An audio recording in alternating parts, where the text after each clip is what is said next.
Ladies and gentlemen, we're going to do something a little bit different today, but first, let's get into scripture.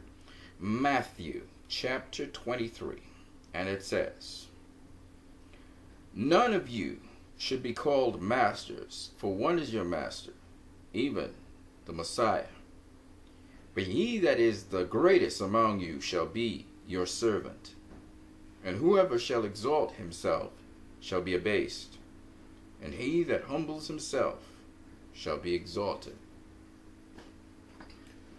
We're all human beings out here, and every time we feel we're better than someone else, that's the point in time when we're not. Unfortunately, in this world, we have problems because people feel they're better than other people. This is where all the problems arise. And if you really think you're better or greater than another person, then you should be doing more than them and you should be serving them. This is what Jesus is saying to his disciples. A lot of people want to be leaders, to pull rank, to wield power. But according to Spider-Man, with great power comes great responsibility. And one of the things about superheroes that makes them so fantastic is the fact that they understand that they are responsible for so much more with the power they have. And they're accountable for so much more. And so superheroes serve. And they serve a lot more than the average person. And because of that, honor is bestowed upon them. I want to talk about a couple of superhero movies that really come to analyze this in so many different ways. But I just want to say to you today, as you go through your day, it's not about how you appear to other people. Hell, it doesn't matter if people seem to think of themselves as better than you. It doesn't really matter. What matters is what you do in this world to help other people so they could be better. Not so that they can be appeased. Not so they can be entertained. Not so that they can be sucking the life out of everything and serving themselves, but to open their minds beyond themselves to others. The moment you can let go of yourself in your life and how much you feel the world needs to serve you, same thing for me. And the quicker we can embrace how we can serve the world, that's when we start to grow and the journey really begins. And that's all the scripture's saying. Let's get into Hancock. Now you're probably wondering, why do I have Hancock of all characters in front of me right now? This was a superhero movie that was different. It was a different kind of superhero movie in every single way possible. And what I am going to do is I'm going to talk a little bit about Hancock, but not just Hancock. I'm going to talk about a number of films that I thought in the comic book sci-fi genre, in the superhero genre, were movies that moved me and gave me more bearing, gave me that sense of purpose, that sense of desire to serve, which is why I even do these movies. I even do these videos in the first place. It's to serve you, but in a meaningful way. So let's get into it. So Hancock. Hancock was the story of a man who had superpowers, but he carried them on just like how you and I would carry it on, with a certain degree of responsibility, but he just did not care. He also didn't know his purpose and his identity. When he came to bearing to understand he wasn't even of this world, but he came from another world, and there was someone like him, but once they got closer and closer, they got weaker and weaker, physically speaking. He began to realize his sense of purpose. And with the help of a guy who was a public relations, a PR guy who was pretty good at his job, but moved beyond his job to caring, Hancock began to embrace who he really was and what he really was supposed to do. And service is not just about helping people. on your terms. What I mean by that is, Hancock learned that it wasn't just about massaging and helping people, because people can be very demanding and they can be very ungrateful. But it's also about how you present yourself to people. Even someone who will return the most atrocious behavior back at you, these people have feelings. And while they can't see the other side, they can't see the other side of the equation, it doesn't mean that you should treat them as they deserve. Which leads us to Wonder Woman, which I don't have in this listing here, unfortunately.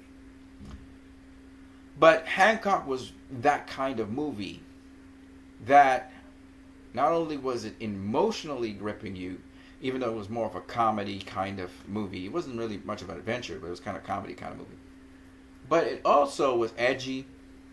It also had elements and deeper meaning behind the story. So Hancock is one of my all-time favorite superhero movies.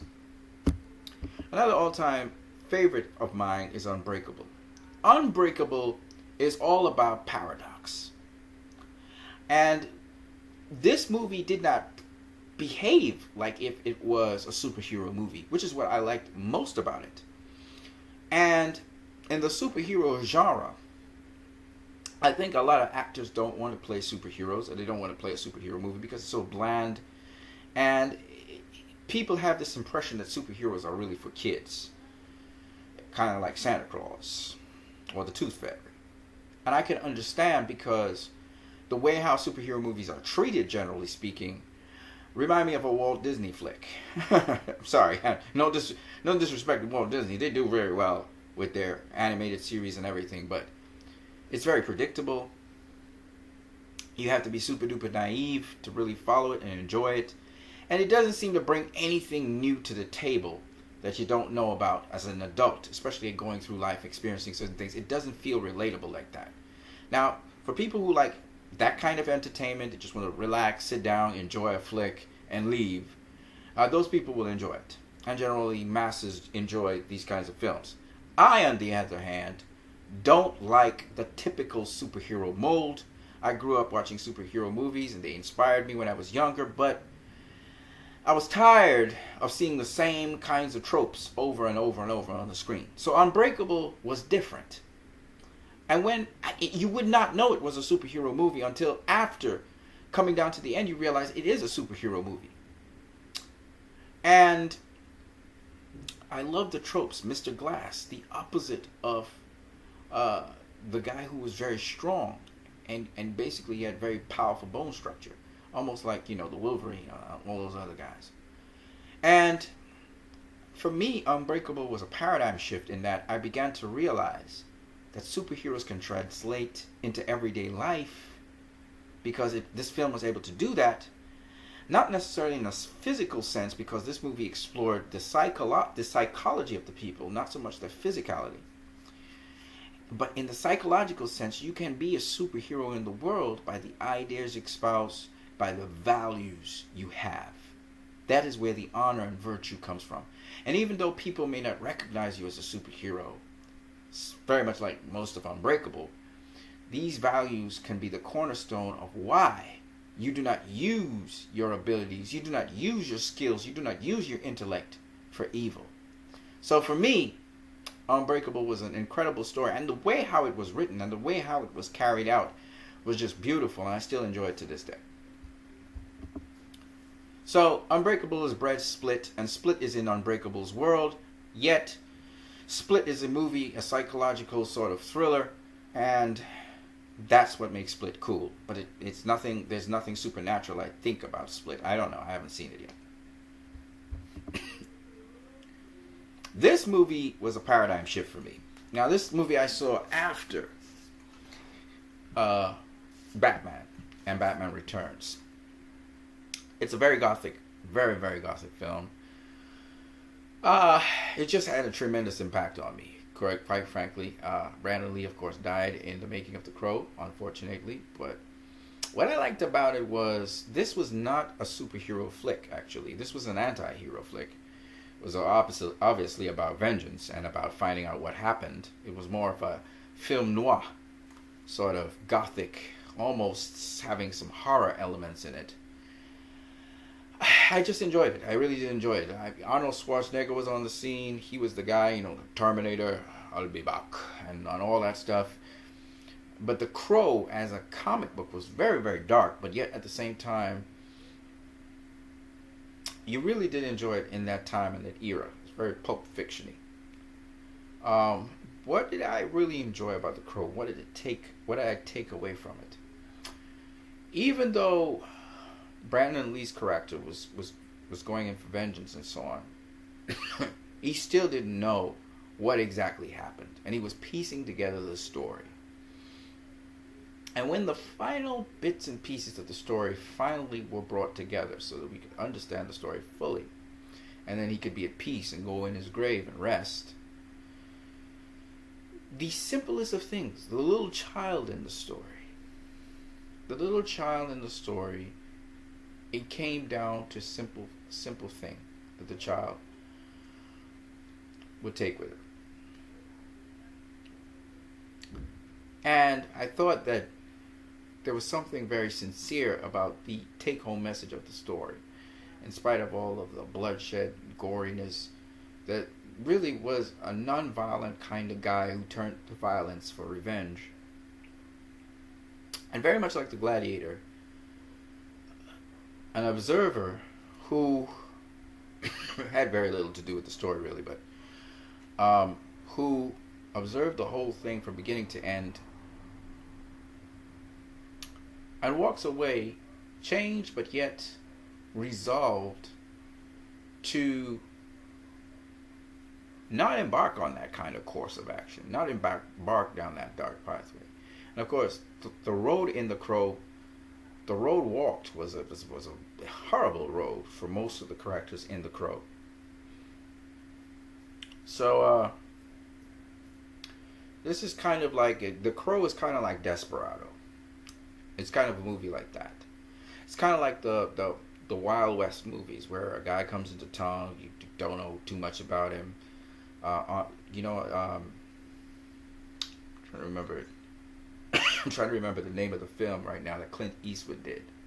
Unforgiven. Unforgiven is a movie like that. And The Crow is pretty much that kind of story with a sort of urban contemporary feel to it, a twist. Watchmen. Why do I love Watchmen? Watchmen is, especially Zack Snyder's take on Watchmen, is one in which there are twists and turns, yes, but more importantly, the heroes in these stories are people, and they make mistakes, and they can be broken, and they can turn evil. Watchmen is a revolutionary movie because even the end of Watchmen, which people say is, it has no moral values and no retribution, the end of Watchmen makes logical sense.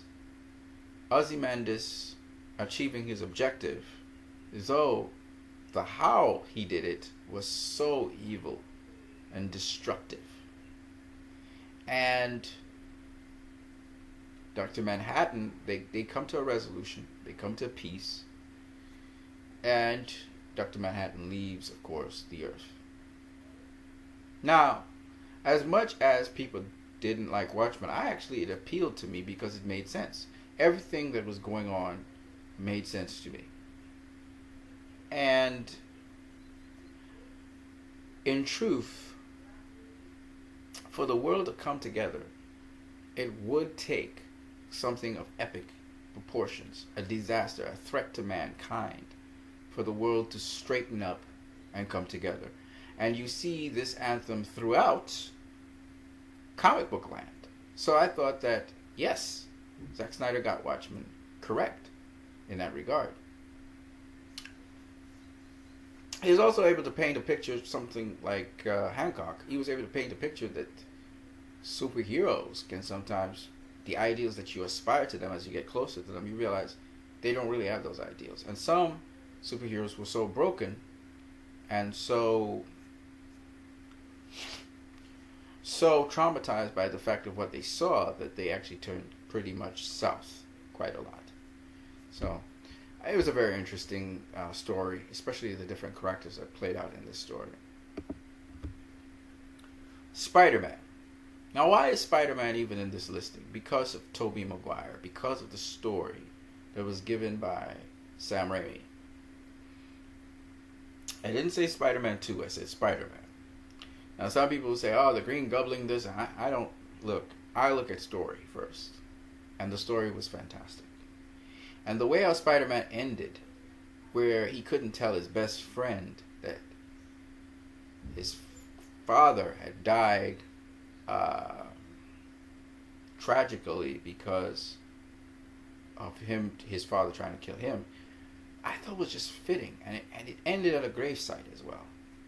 And the bitter irony of his whole story, the bittersweetness of everything that's going on in his life, showed how much Spider-Man carried.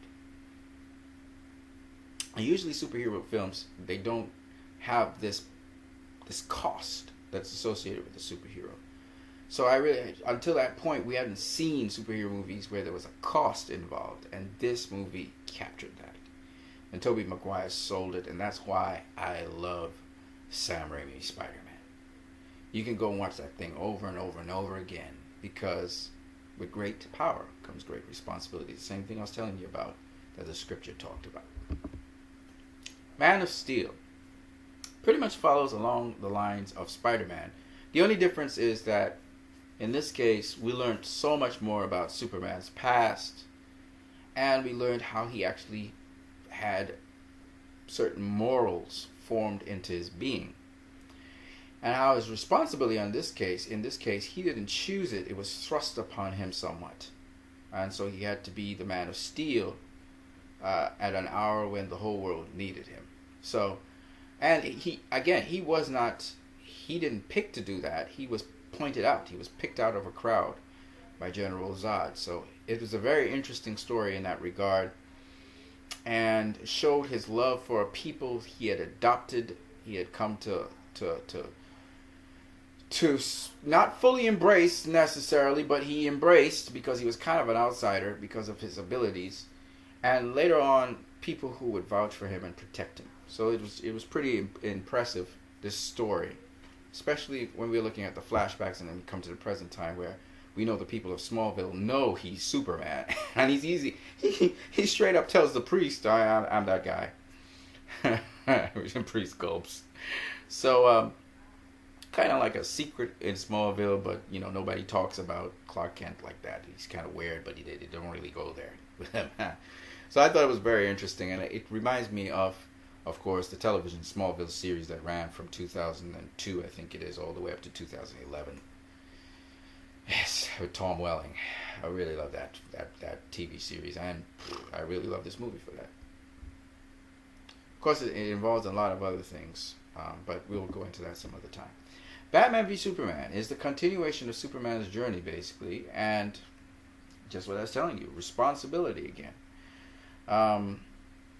He's not praised for what he does. Unlike in Spider-Man, where Spider-Man's at least praised and looked at as a hero, Superman's not looked at as a hero by everyone.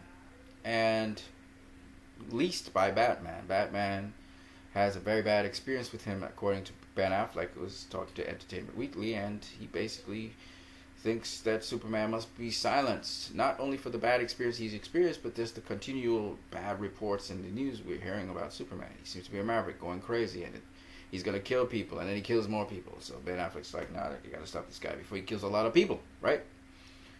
So there you go, Batman v Superman. It's very rich. It's a very rich tapestry.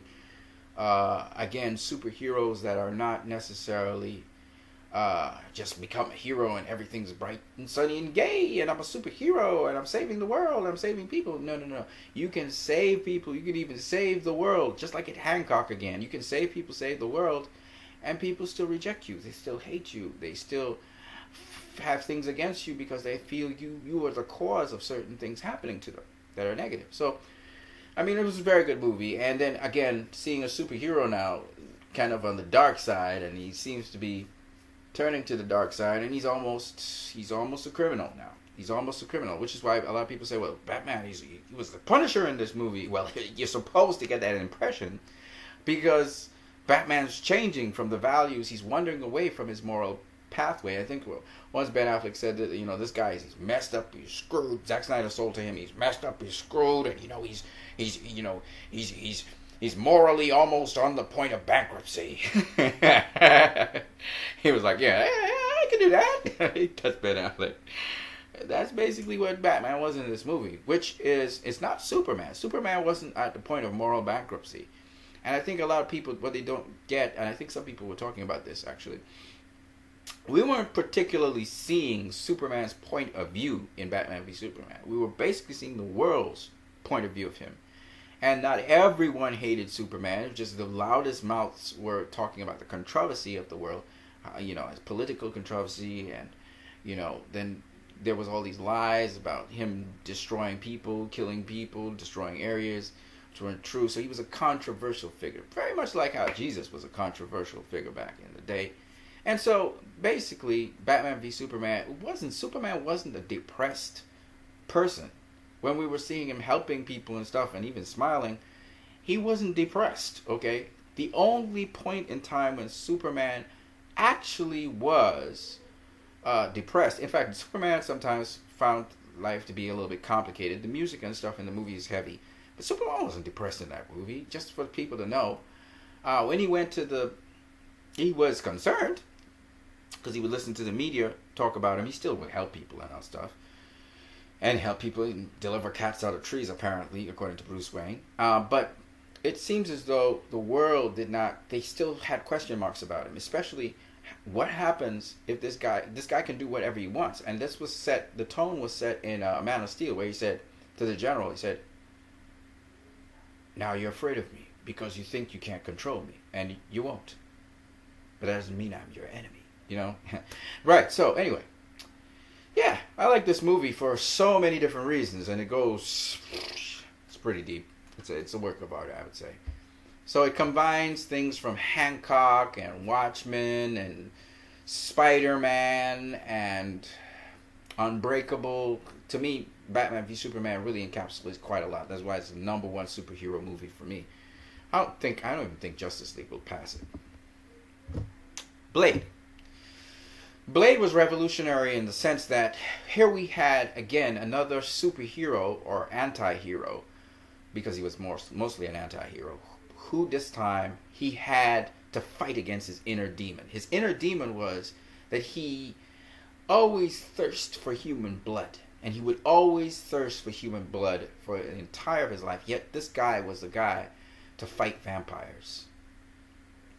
And Blade, what makes Blade so appealing, even to this day, if you go back and watch Blade, you're going to be really entertained by it and also learn lessons, is the ability to be disciplined enough to control your urges, because not all urges are good.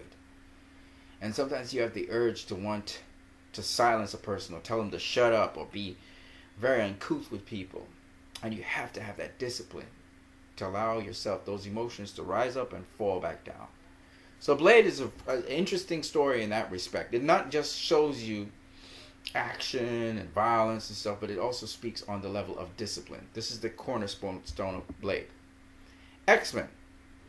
Well, this film was revolutionary mainly because X-Men was a very popular comic in the 90s, and then to see it on the screen and then to see all these different characters, this was the first ensemble movie, actually. It wasn't Marvel The Avengers, it was X-Men. This was back in the early 2000s. And X-Men was extremely successful. People keep on forgetting. The first ensemble superhero film was X-Men. And what a fantastic film it was. So,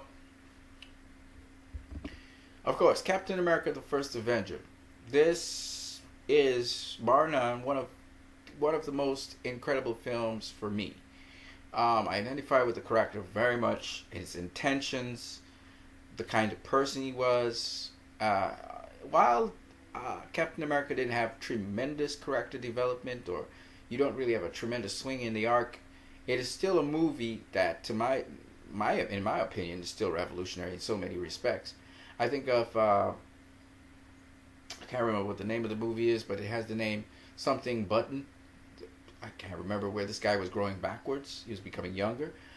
The CGI in Captain America: The First Avenger is so good. All right, seeing Steve Rogers so small and scrawny, I mean, that was just impressive. And so I don't care what anybody says. This is an incredible movie still, and of course it espoused Captain America's values. Batman Returns, not Batman, but Batman Returns, in my opinion, is one of Tim Burton's best work. Edward Scissorhands rallies it, but I think his best work to date is Batman Returns. And Batman Returns had a dark sense of humor, but it inspired, of course, the Batman animated series, which you see on your left, Batman Returns on your right, and you can see the caricatures here very much resemble the caricatures here, okay? And it's because of Batman Returns, we had the Justice League animated series, we had the Justice League movies, and animation was taken to a whole other level because of Batman Returns. Not because of Batman 1989, but Batman Returns did that. And I'll tell you, the best Batman, if you want the best Batman movies, I'm talking just Batman movie. I'm not talking about Batman v Superman. I'm not talking about Batman with other people, other superheroes in it. Pure Batman movie. The best Batman movie is not The Dark Knight. Is not Christopher Nolan's series. That's cool, but that's Christopher Nolan saying, what if a man could exist as Batman in the real world? This is not that. This is Batman. I'm really talking about Batman. You're talking Batman, okay? The only thing to rival Batman Returns is Batman the Animated Series, quite frankly, or any animated Batman movie. But when it comes to live action, the ultimate Batman movie, in my opinion, is not Batman 1989, which is damn good, but Batman Returns. You heard it from me. You can call me crazy. It's alright. But the ultimate Batman movie, in my opinion, to this day, and I'm not talking about Batman v Superman. Batman v Superman is a movie all by itself, and it still has Superman in it. I'm talking about a Batman movie. A movie with Batman. Like if you had a Batman comic strip, right? Is Batman Returns. That is as close to Batman you will ever get. Ever. Well, possibly somebody will get better, closer. We'll see. But no, the definitive Batman movie, in my opinion, is not. They say, oh, it's so Tim Burton-y. No! Batman's world is gothic. It's kind of stretchy. It's kind of comic booky. That's how it's supposed to be. Not Batman 1989. Batman 1989 is cool, but Batman Returns, to me, is a Batman comic. Yeah, the Penguin was a little bit too gothic, but then again, Penguin's kind of like that. Okay, Danny DeVito's performance was exceptional. Catwoman was the best Catwoman I've ever seen. Is still by Michelle Pfeiffer. She is Catwoman. If she could get back young again and act Catwoman again, excellent job. Because that's Catwoman in live action. Remember, you're taking the comic book and bringing it to live action. So it's this is as close as you can do it, in my opinion. Dick Tracy. If you've ever read Dick Tracy comic strips, or you've read Dick Tracy books, comics, you would know that Warren Beatty killed it with Dick Tracy. This was a Dick Tracy film. I enjoyed it immensely. Al Pacino did an excellent job. I mean, flat top, really felt like a Dick Tracy comic. Never did another sequel to Dick Tracy, unfortunately, which was sad. Madonna actually played the real villain in the movie. It was a kind of film noir. There was death, there was dying, there was humor. It was an adventure film. I mean, it was like Indiana Jones meets The Crow. Meets a psychedelic blend of comic book color. still think Dick Tracy's one of the best comic books movies I've seen in a long time. Yeah, he captured Dick Tracy. Arr. Then The League of Extraordinary Gentlemen. The League of Extraordinary Gentlemen was another ensemble film. It was in the 2000s, and this time it's kind of a template for the Dark Universe if they want to really do the Dark Universe. It was fantastic. It was intriguing. All of the characters you knew from reading in the lore of like the Invisible Man, Dr. Jekyll and Mr. Hyde. It was just fantastic in that respect. 30,000 Leagues Beneath the Sea, Captain Nemo. Love it. It was about lore brought together on the big screen. You gotta love that. V for Vendetta. V for Vendetta is like The Matrix. It's a classic. It is a very opinionated film. It's very, very much preachy. But yet at the same time, it came at the right time where people would listen to that. And so as a result, V for Vendetta, it wasn't preachy really, but yet at the same time, highly opinionated film, very much a romantic style of filmmaking, just like Batman v Superman. And I love it. I love it. Wonder Woman falls in the light of that. Then you have The Matrix. The Matrix was revolutionary. Again, it came at the right time.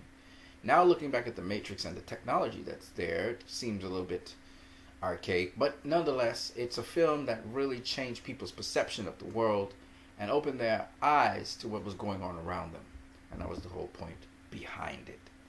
So if you're talking about my best comic book movie adaptation sci-fi superhero films, you're talking about these. And Neo was definitely a superhero that was different. And again, I need to have different in my superheroes. I don't like the typical child appeals to children kind of superhero, kind of pop culture sugar-coated superhero. I don't like that kind of stuff.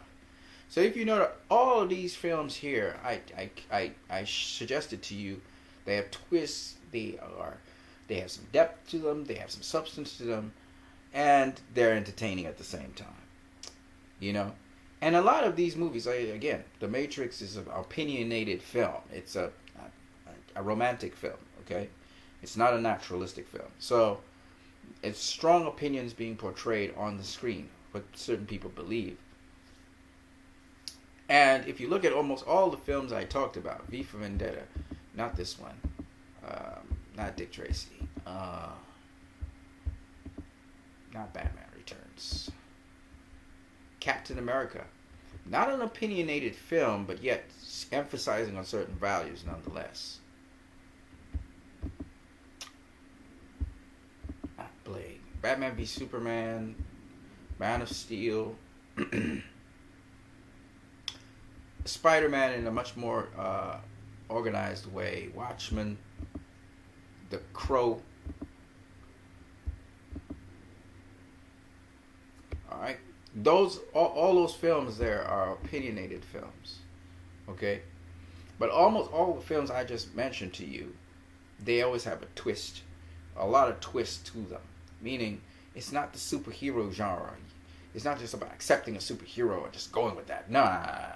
It's about either someone developing into that honor, learning about the fact that they need to serve, and it's all about using your power to serve. It's not about using your power to feel good and to feel you're better than other people.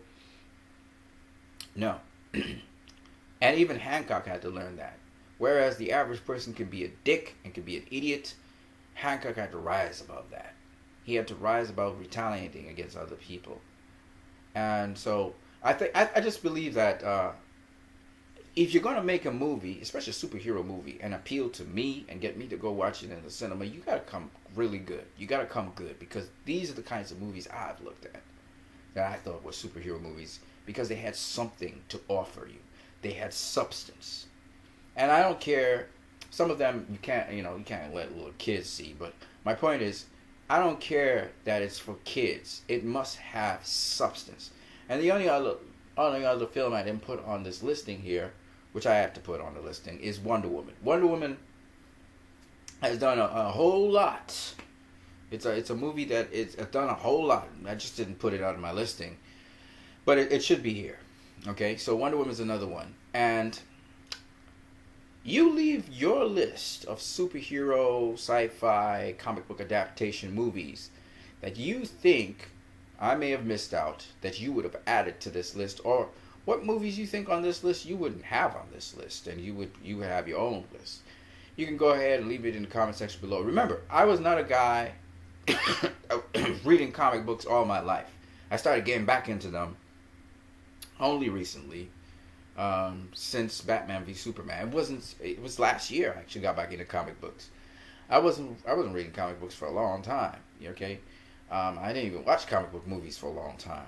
I was dealing with research or whatever, and I was in comic books and comic book movies. Gotta understand, unless you're a kid or something in your heart or mind, those things may appeal to you. There's so many other much more serious things in life to deal with, and you guys should know this. That's very hard for people who deal with real life to go back to comic book movies. That's what I think a lot of people are missing. And so, for you to get me to go into a cinema and watch a comic book movie, it better be a good comic book movie. Because I'm not there to just hee ha ha waste my time. I really am. That's why I haven't gone and seen Spider-Man. Because it just it won't appeal to me. I watched it here at home. But I wouldn't go to the cinema and go see that. I pretty much know that. Even though Tim Holland, he reminds me, he has almost a Deadpool spin to him. That he's doing things outside of just the movies. He's having conversations. He's even commenting on Justice League that's coming up, which I think is really cool. That he's engaging, and he's kind of like Deadpool, and that's Spider-Man. Spider-Man and Deadpool are kind of the same, because Deadpool's kind of like the merc killing version of Spider-Man, right? So the friendly neighborhood Spider-Man, he's supposed to chatter. Spider-Man talks a lot. And he'll talk a lot of smack while he's fighting you, So I think Tom Holland could be that Spider-Man in that respect. He can, you don't have to be in a movie, or you have to be promoting a movie to be talking your head off, And I think that's the cool part about it. And the other thing that's really cool is Deadpool. I haven't seen Ryan Reynolds really chattering up a storm anymore. But I would suggest to Ryan Reynolds that he also just talk up a storm, because that's what Deadpool does. And you know what would be cool? Spider-Man meeting Deadpool. That would be crazy. I'm just thinking off the top of my head, Yeah, but I haven't gone and seen Deadpool, and you know why. But the character, Spider-Man and Deadpool, they tend to talk a lot. Because, again, the Flash, Spider-Man, and Deadpool, they're quick. Deadpool, he's more rejuvenating and stuff, and he doesn't have spider powers or anything, but he can rejuvenate. But he's kind of like Spider-Man. Spider-Man can stick to walls. He's got super speed. He's got super strength. People forget these things. Okay? So Spider-Man's, and he's talkative. Spider-Man, from way back in the day, Spider-Man is always talkative. Okay? So that's the one thing that I think, whether he was with the X-Men, whether he was with the Avengers, Spider-Man talks smack nonstop. That's what makes Spider-Man so appealing, okay? With Barry Allen, depending on which version you're talking about. Barry Allen is a speedster, so Barry Allen, excuse me, when he's fighting someone, Barry Allen talks smack nonstop as well, right? But Barry Allen, for the most part, Barry Allen I'm talking about, not Wally West. Wally West, he's another story. Barry Allen, generally speaking, he doesn't use slapstick humor, and he's not a joker all the time. He'll clong you because he's so fast. He'll clong you when he's fighting you, okay? And he doesn't fight you necessarily by punching you and stuff. He might push you, or he may take you and speed off with you. So that's more what Barry Allen pretty much would do. Kind of like where Hancock took the little boy that called him a name and just flung him up into the sky and then caught him eventually. Yeah. Anyway, on that note, you guys have a great one.